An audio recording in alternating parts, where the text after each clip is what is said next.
নমস্কার, পজিটিভ বার্তার উদ্যোগে আমাদের এক নতুন অভিনব উদ্যোগ শান্তিনিকেতন ই-হাট। সৃজনশীলতা, সংস্কৃতি এবং ডিজিটাল প্রযুক্তির এক দৃঢ় মেলবন্ধন। এখন থেকে লাইভ সম্প্রচার সরাসরি শুধুমাত্র আপনারা দেখতে পাবেন আমাদের পজিটিভ বার্তা প্ল্যাটফর্মে, সোম থেকে রবি বিকেল 3টে থেকে 5টা পর্যন্ত। বিশদ জানতে আজই যোগাযোগ করুন আমাদের স্ক্রিনে দেওয়া এই নাম্বারে 9732615531।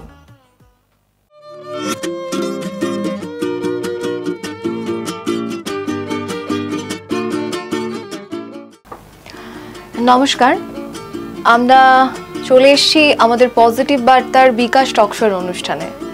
আমাদের সাথে আজকে আমাদের পজিটিভ বার্তার স্টুডিওতে উপস্থিত আছেন শান্তিনিকেতন প্রাইভেট ITI কলেজের ইলেকট্রিক্যাল ইনস্ট্রাক্টর ইন্দ্রনীল ঝা মহাশয়। নমস্কার স্যার। নমস্কার।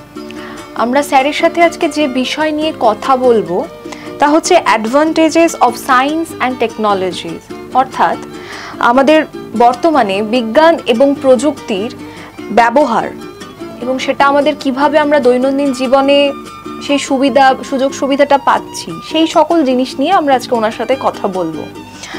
স্যার, প্রথমেই আপনার সম্পর্কে একটু আমাদের দর্শকদের যদি বলেন। আমার নাম ইন্দ্রনীল ঝা, আমার বাড়ি মালদা।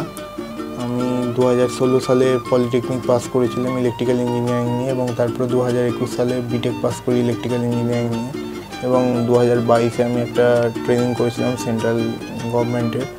ট্রেনিং করার পরে আমি একটা জবে কর্মরত হই, এবং 1.5 বছর জব করার পরে আমি জবটা ছেড়ে দিই, এবং তারপরে আমি ITI-এর জয়েন করি 2025 সালের মে মাসের 20 তারিখে। স্যার, প্রথম যে প্রশ্নটা সেটা হচ্ছে বিজ্ঞান এবং প্রযুক্তি আসলে আমাদের জীবনে কিভাবে সাহায্য করে, এটা যদি একটু বলেন। প্রথমত বলা যেতে পারে, যখন ধরেন বিজ্ঞানের সেরকমভাবে বিকাশ হয়নি, ধরুন আমি পুরোনো দিনের কিছু বিজ্ঞানীদের কথা বলতে চাই। ধরুন ইলেকট্রিসিটি আমাদের আবিষ্কার করেছিল এডিসন, ডিসি। এবার ইলেকট্রিসিটির দুটো টাইপ আছে, একটা হচ্ছে ডিসি ইলেকট্রিসিটি আর একটা হচ্ছে এসি ইলেকট্রিসিটি। কারণ ইলেকট্রিসিটি ছাড়া আমরা কোনো কিছু বিকল্প কল্পনা করতে পারি না, যে কোনো কিছুতেই ইলেকট্রিসিটির একটা প্রভাব আছে কিন্তু। আর পুরোনো দিনে আলফা এডওয়ার্ড এডিসন নামে একজন বিজ্ঞানী 999 ব্যর্থ হওয়ার পরে 1000 বারের বেলায় তিনি বাল্ব আবিষ্কার করেছিলেন, যেটা ডিসি ইলেকট্রিসিটি নামে পরিচিত। এবং তার সমসাময়িকই একজন বিজ্ঞানী এসেছিলেন যার নাম ছিল নিকোলা টেসলা, যিনি এসি ইলেকট্রিসিটি আবিষ্কার করেন এবং তার পাশাপাশি ইন্ডাকশন মোটর আর এসি জেনারেশনও আবিষ্কার করেন। তো এই যে এসি ইলেকট্রিসিটি আজকে সবই কিছু চলছে প্রায় ইলেকট্রিসিটিতে। উইথাউট ইলেকট্রিসিটি আমরা কোনো কিছু ইমাজিন করতে পারি না। আমরা যা কিছু করছি তাতে সে হসপিটালে কোনো কিছু পাওয়ার ব্যাকআপ সাপ্লাই দিচ্ছে, সেখানে ইলেকট্রিসিটি। কোনো পেশেন্টকে যদি ICU-এ রাখা হয়, সেটাও ইলেকট্রিসিটি ছাড়া ভাবা যায় না। আর ব্যাটারিও চলছে ডিসি ইলেকট্রিসিটির সাহায্যে। তো উইথাউট ইলেকট্রিসিটি কোনো কিছুই আমরা ইমাজিন করতে পারি না। গ্রামাঞ্চলে বিজ্ঞান এবং প্রযুক্তির সবথেকে বড় সুবিধা কি কি? যেমন প্রথম কথা হচ্ছে যে যখন বাস ছিল না, গরুর গাড়ি করে আমরা যাতায়াত করতাম। তো গরুর গাড়িতে কতটা সময় লাগতো? মোটামুটি যে পথটা মোটামুটি লাগতো 2 ঘন্টার, সেটা লাগতো মোটামুটি 5 থেকে 6 ঘন্টা।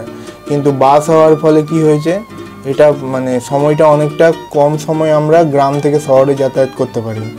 তো এটা একটা সুবিধা হয়েছে। আরও হয়েছে যে প্রথমে গ্রামাঞ্চলে টেলিভিশন সিস্টেমের ছিল না। আমরা খবর যে দেখছি, প্রতিদিন যে একটা খবর দেখার যে প্রয়োজনীয়তা আছে, যে কি চলছে আমাদের আশেপাশে কি চলছে, সেই খবরগুলো টেলিভিশনের মাধ্যমে আমরা এক জায়গা থেকে আরেক জায়গা, যে সংবাদ মাধ্যমে এক জায়গা থেকে আরেক জায়গা ছড়িয়ে যাচ্ছে। তো সেই টেলিভিশন প্রথমে শহরাঞ্চলের দিকে ছিল, গ্রামাঞ্চলের দিকে ছিল না। এই গ্রামাঞ্চলে টেলিভিশন আসার ফলে কমিউনিকেশন সিস্টেম, যেটা অ্যাকচুয়ালি টেলিভিশন কমিউনিকেশন সিস্টেম, যেটা অ্যান্টিনা সিস্টেম যেটা বলছে, সেই অ্যান্টিনা সিস্টেম আসার ফলে অনেকটাই সুবিধা হয়েছে। আমরা আর কোথাও শহরে যাওয়ার দরকার না, আমরা বাড়িতে বসেই খবরগুলো মানে জানতে পারছি আর কি। আরও অনেক অ্যাডভান্টেজ আছে, এই দুটো অ্যাডভান্টেজ বললাম আর কি। কৃষিক্ষেত্রে প্রযুক্তি ব্যবহার করলে গ্রামের মানুষ কিভাবে উপকৃত হতে পারে বলে আপনি মনে করেন? বেসিক্যালি পাম্পের সাহায্যে, মানে আমি যদি প্রযুক্তি ব্যবহার না করি, মানে গরুর গাড়ির মানে ক্ষেত মানে যেটা লাঙল দিয়ে যতটাখানি আমি চাষ করতে পারবো, তার থেকে যদি আমি মানে উন্নত ধরনের ট্রাক্টর ব্যবহার করি, তাতে আমার মানে তাড়াতাড়ি করে আমার জমিটা কর্ষণ করা হবে, মানে চাষ করা হবে। আর দ্বিতীয়ত মানে যদি আমি সোলার প্যানেল ব্যবহার করি, সোলার প্যানেল ব্যবহার করলে খুব মানে তাড়াতাড়ি মানে আমার প্রথম কথা হচ্ছে বিদ্যুতের সাশ্রয় হবে। আর সূর্য আলোক থেকে যে আলোক রশ্মিটা পাচ্ছি, যার মধ্যে অ্যাকচুয়ালি ফোটন কণা থাকে, সেই ফোটন কণাটা মানে প্যানেলটাকে হিট করে এবং সেখান থেকে ইলেকট্রিসিটি জেনারেশন হয়। ওটা একটা জেনারেশনের পদ্ধতি, সেখান থেকে আমি সরাসরি মানে ইলেকট্রিসিটিটা পেতে পারছি। প্রযুক্তি গ্রামীণ এলাকায় তো প্রথমত বলা যায় যে হসপিটালগুলো শহরে ছিল প্রথম দিনে যখন চিকিৎসার সেইভাবে বিস্তার করেনি, মানে কি বলবো, মানে এত উন্নতি যখন হয়নি, উন্নতি যখন হয়নি, মানে ধরুন শল্য চিকিৎসা যেটা বলে আর কি, মানে যেটা ওই গাছ থেকে পাওয়া যায় যে ওষুধপত্রগুলো, মানে আমি অনেক আগেকার কথা বলছি, যে ওষুধ কিছু ডেভেলপ হয়নি তখন, যে মানে আজকালকার দিনে যে কম্পেয়ার যদি করি, তো মানে পরিবর্তন এটাই যে মানে আগে গ্রামে কোনো হসপিটাল ছিল না, শহরে হসপিটাল ছিল, শহরে আস্তে আস্তে ডেভেলপ হয়েছিল হসপিটাল। তো গ্রামের দিকে এই হসপিটাল ডেভেলপ হওয়ার পরে আর মানে যে সেন্টারগুলো আছে, মানে এখন স্বাস্থ্যকেন্দ্র, সেই স্বাস্থ্যকেন্দ্রগুলো এখন গ্রামেও ডেভেলপ করছে। তাতে কি হয়েছে, এখন ফ্রিতে ওষুধ দেওয়ারও মানে অনেক সুবিধা হয়েছে। এর ফলে আমাদের মানে শহরে আসার কোনো দরকার পড়ে না, গ্রামে আমরা সেই সুবিধাগুলো পেতে পারি। শিক্ষাক্ষেত্রে প্রযুক্তি যেমন স্মার্ট ক্লাস বা অনলাইন শিক্ষা গ্রামীণ ছাত্রছাত্রীদের জন্য কতটা উপকারী? কোভিড-19 টাইমে যখন সমস্ত কিছু বন্ধ হয়ে গেল, তো সেই সময় স্কুল কলেজ তো কিছু মানে খোলা ছিল না, তো সেই সময় স্মার্ট ক্লাস মানে বাড়িতে বসে আমরা অনলাইনে ক্লাসগুলো করতাম। যারা মানে এই সুবিধাগুলো পায়নি তাদের অনেক ক্ষতি হয়েছে। তো আমাদেরকে তো বাইরে যাওয়ার দরকার পড়তো না, লকডাউনে সবাই ঘরের মধ্যে ছিল, তো একটা মোবাইল ফোন থাকলেই আমরা অনলাইনের মানে সিস্টেমের উপভোগটা করতে পারতাম। আগামী দিনে বিজ্ঞান ও প্রযুক্তি, মানে প্রথম কথা ধরুন আমি যদি একটা বাস দিয়ে কম্পেয়ার করি, তো প্রথম কথা হচ্ছে শহর আর গ্রামের মধ্যে ডিস্টেন্সটা কমে গিয়েছে। তারপরে আমি চিকিৎসা ক্ষেত্রে যদি বলি, শহর আর গ্রামের মধ্যে ডিস্টেন্সটা কমে গিয়েছে অনেক। এখন শহর আর গ্রাম বলে সেরকম কিছু নাই, নামে মাত্র সেটা থেকে গিয়েছে, কিন্তু এখন গ্রামেও হসপিটাল আছে, গ্রামেও স্বাস্থ্যকেন্দ্র আছে। তারপরে টেলিভিশন সিস্টেম গ্রামেও আছে, গ্রামেও সে দোকানপত্রগুলো আছে। আগে তো ইলেকট্রিসিটিও ছিল না গ্রামে, ইলেকট্রিসিটি ছিল না। এখন কি হয়েছে, আমি আরেকটা কথা বলবো ইলেকট্রিসিটি নিয়ে, যে power grid corporation of India limited বলে একটা অর্গানাইজেশন আছে, যেটা সেন্ট্রাল গভর্নমেন্টের পাওয়ার গ্রিড মানে হচ্ছে যে পাওয়ার যে মানে প্রত্যেকটা জোনে একটা করে সাবস্টেশন যে আছে, সেন্টার আছে, north zone, western zone, eastern zone, প্রত্যেকটা জোনকে কানেক্ট করে। মানে গ্রিডটা অ্যাকচুয়ালি কি, যখন পাওয়ারটা জেনারেশন হয়ে পাওয়ারটা একটা জায়গায় জমা হচ্ছে। তো 2012 সালে গ্রিড কলাপস হয়েছিল, মানে ব্ল্যাকআউট যেটা বলে, তখন মেট্রো কিছুই সব বন্ধ হয়ে গিয়েছিল। তো সেই রকমভাবে মানে গ্রিড ফেলিওর মানে কি হয়, গ্রিড ফেলিওরটা কি হয়, আমরা নর্মালভাবে একটা ফ্রিকোয়েন্সি টার্ম আছে, ফ্রিকোয়েন্সি মানে হচ্ছে সাইকেলস পার সেকেন্ড। এই ফ্রিকোয়েন্সি মানে যদি আপ ডাউন করে তাহলে আমার এইটা গ্রিডটা ফেলিওর হয়। তাহলে সেইটা এখন সেই মানে সিস্টেমটা এত ডেভেলপ হয়েছে যে এখন আর গ্রিড ফেলিওরের কোনো ব্যাপারগুলো আসেই না।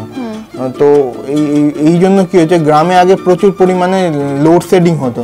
লোডশেডিং মানে হচ্ছে ধরুন মুম্বাইয়ের মতো একটা জায়গা আছে, মুম্বাইয়ের যেগুলো গ্রামের এরিয়া আছে সেখান থেকে একটা পার্টিকুলার এরিয়ার লাইনটাকে আমি কাট আউট করে শহরে সাপ্লাই করলাম, সেটাকে বলা হচ্ছে লোডশেডিং। ঠিক আছে, সেইটা মানে গ্রামের দিকে আগে প্রচুর বেশি পরিমাণে লোডশেডিং হতো। এখন কি হয়েছে, পাওয়ার গ্রিড জবে থেকে মানে 2013 সালে সাউথ ডিভিশনের যে সাউদার্ন ডিভিশনের একটা 765 কেবির যে লাইনটা ডেভেলপ হয়েছে, সেটা ডেভেলপ হওয়ার পরে মানে one nation one grid one frequency, এই টার্মটা হয়তো আপনি শুনে হবেন, one nation one grid one frequency, মানে একটাই গ্রিড থাকবে। সেইটা ডেভেলপ হওয়ার পরে আমাদের লোড শেডিং আগে কত হতো 2005-6 সালের দিকে, আর এখন 2025 সালের দাঁড়িয়ে হয়ই না। 2020 সালের পর থেকে কোনো লোড শেডিংই হয় না বলতে গেলে। আগে প্রচুর লোড শেডিং হতো 2015 সালের আগে। এই 10 বছর ধরে এত উন্নতি হয়েছে পাওয়ার গ্রিডের। পাওয়ার গ্রিড এই সিস্টেমটা ডেভেলপ করেছে। আমরা স্যারের মূল্যবান বক্তব্য শুনলাম, একদমই তাই। গ্রাম বা শহর শুধু নামের একটা পার্থক্য মাত্র।